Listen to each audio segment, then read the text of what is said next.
morning, friends. Ash here, WAT News, with an election update. It's November the 13th, 2020, and we had some Arizona movement last night. Last night I saw that Biden was actually at 1,666,000 votes. So now he's at 1,668,000. Trump's at 1,657,250. So he's still within the 11,000 margin. And last night they finally closed Maricopa, and it looks like Trump lost by 45,000 votes there, according to that. So Maricopa's closed. We're still waiting on Yuma, where Trump's up by 4,000 votes, a little bit more than 4,000, and they're still at 95%. So we'll have to see how Arizona plays out. We got the Sharpie gate allegations that I'll look into in a second, and this will be a recount for sure. It's within the margin. It's close, and so we got that. Any movement in Nevada here? Not really. He's down by about 36,000 still, which was what it was yesterday. So we'll have to see how Nevada's going to play out. What do we got left? They're not even showing yet. We got, let's see, every county he's up in except for I think this one, which you can see how close Washoe is. It's only 12,000 apart. I mean, he could end up coming back to take that, which has been a historically blue county. And the other county, the only other one he's in ahead on is Clark, where Trump's been paring back slow, and they're 6% apart. Every other county is a blowout for Trump, pretty much. Lincoln, Nye, White Pine, Eureka, Lander. He won every county except for this one and this one. Okay, so we'll come back to Nevada. There's a lot of problems there as well. Not much else report. We got a recount in Georgia. We'll have to see how that plays out. And I just wanted to cover this vote. I found the video of the girl that's claiming she can break into the machine in 2 minutes flat to get admin privileges. So let's just watch this video. It's only about 1 minute and 40 seconds of this young lady whose allegation is she's showing how she can quickly get into this machine and gain admin privileges over it very quickly. So let's watch this. I'm very concerned for our upcoming election because this voting machine is used in 18 different states, and it's extremely easy to get admin access on this machine. So let me show you how quick it is. About a little under 2 minutes. All they have to do, this bad actor, would be to open up this machine by pressing this button right here. When it's off, removing the card reader, removing this, you don't need any tools to do this. Unplugging this, again, you don't need any tools to do this. Turning it on, all you have to do is pick this lock here with a ballpoint pen. Open this up, press the red button, and we're gonna let it boot up here, and then I'll show you the admin access.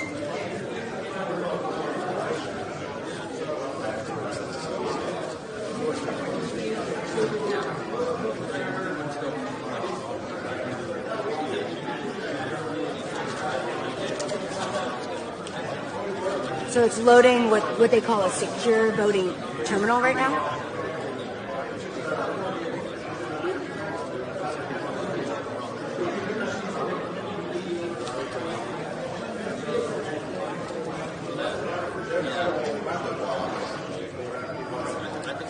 And here we're going to see a couple of error messages, and all you have to do to bypass those error messages is just click cancel and OK.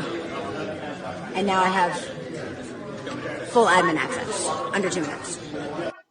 Wow. So you can see there's a problem with the machine, and that it's physical access, right? A machine like that, there should be key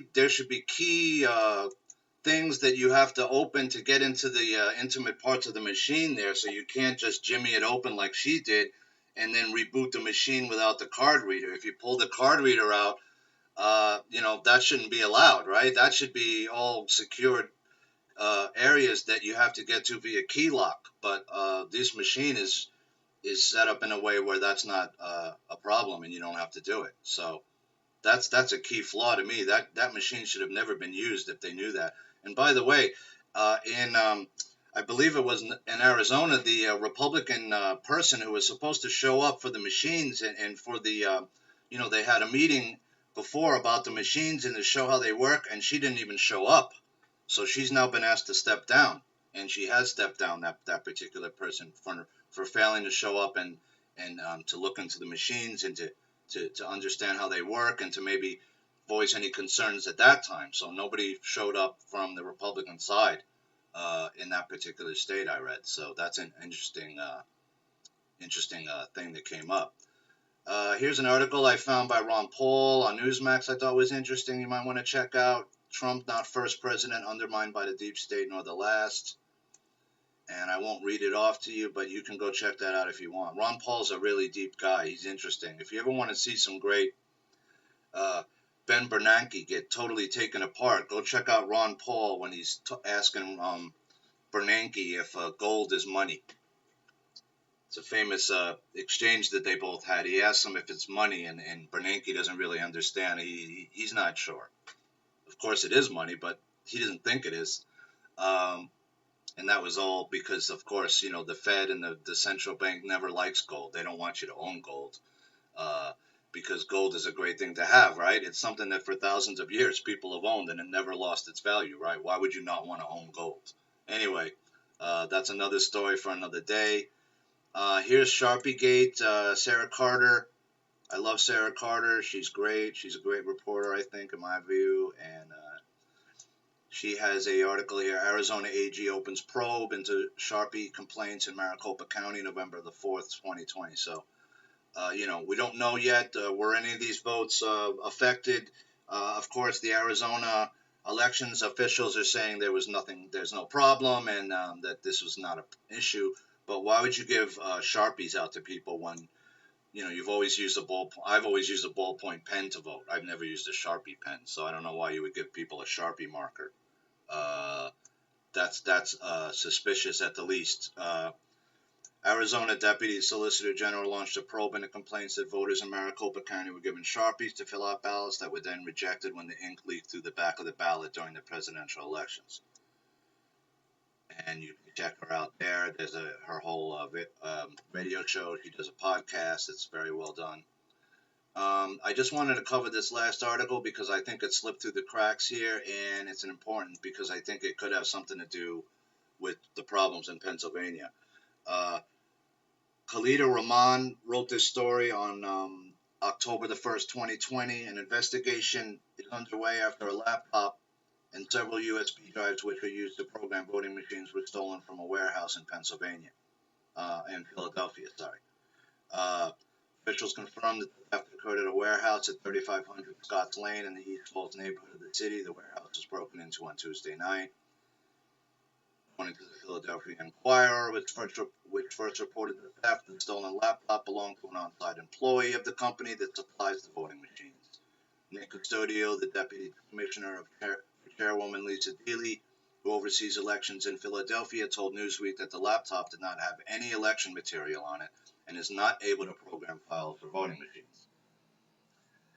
But as you can see, it's not that hard to break in and get admin privileges on the system, right? We don't know what was really on this laptop. They're claiming nothing was, but we don't know that yet. So, again, that's an interesting thing that came up that I think kind of slipped through the cracks. That, what was on these USB drives? Were they used for something? We don't know that yet. Were they able to find this laptop? We don't know that yet. But, an employee apparently left it there and it was stolen. So was it, or was it, was it left there conveniently to be taken, right? We don't know that yet. So there's a lot of unknowns. The last thing I wanted to talk about was that I was listening to Dave last night on X22 Report, and he made some interesting points about the fact that he was following somebody else's game, playing this out. And, if this goes to the Supreme Court, there's a possibility that there might be so much fraud in this election that the Supreme Court's going to say, well, we can't certify this election. There's just too much fraud and we can't figure out how to, if there's so many different ballots put in and so many votes that either were changed or, it could get to a point where there's no way to verify the actual what votes are actually legally cast because there's just so much fraud in the system. when he was game playing that out, saying, well, how would that work? Would we have to vote again? Did they run the quantum voting system alongside in this election? We don't know that yet. Was corn ink used in the ballots, which can create an electronic circuit in that ballot, which then allows it to be tracked via GPS? We don't know that yet. But if that was the case, and game playing that whole theory out, it would make sense that that's what you do. And Charlie Ward came out with a video, and his allegation is that he has information that all the ballots that are made have only one company that makes the paper for the ballots. So while each state might make their own ballot up, only one company sells that paper. So the thought was that corn ink was used in those ballots, and they can then be tracked via GPS. And so if the ballot was sent to a person in their home, they'll know if the ballot got to the right place. In other words, to the person's house, and then it was sent back in the mail. And yes, that's a legal vote. The signature matches up, etc., and we can track that vote actually made it to the voter's home. But if the votes didn't make it somewhere, or they're fake, then they're going to know. And if the votes were thrown out in a garbage bin somewhere, or buried in a hole somewhere, they're going to be able to find them. So, again, this whole corning thing is interesting, but we don't know what was used in the ballots yet. Did they set a trap for these guys? Did Trump's people set a trap for them and they fell into it? It's starting to look that way, but we have to wait and see how everything plays out. We don't have all the information yet. And you notice that Trump has been extremely quiet. He hasn't come out in public too much. He's made some Twitter comments, but he hasn't done a major speech. So this goes back to the Sun Tzu stuff, right? When your enemy is confused, you draw back. You let them play out the moves that they're going to make, and then you move in for the kill. When they're confused and they don't know what your plans are, where you are, or what you're doing and thinking. That's what Trump's doing right now. He's laying back. He's letting his legal team cover it. And he's letting the other side wonder, what is he going to do next, and what is he doing right now? They got no idea because he's in the dark. He's got them in the dark. And I think that's what he's doing right now. And we'll have to see how this all plays out in the courts.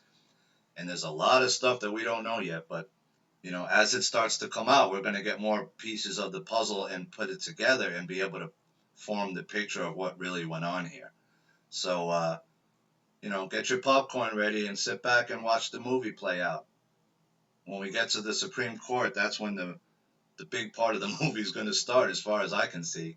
So with that, I thank everybody for watching my videos, and I appreciate you guys. I hope you have a wonderful day, and keep the faith, all right? Be well.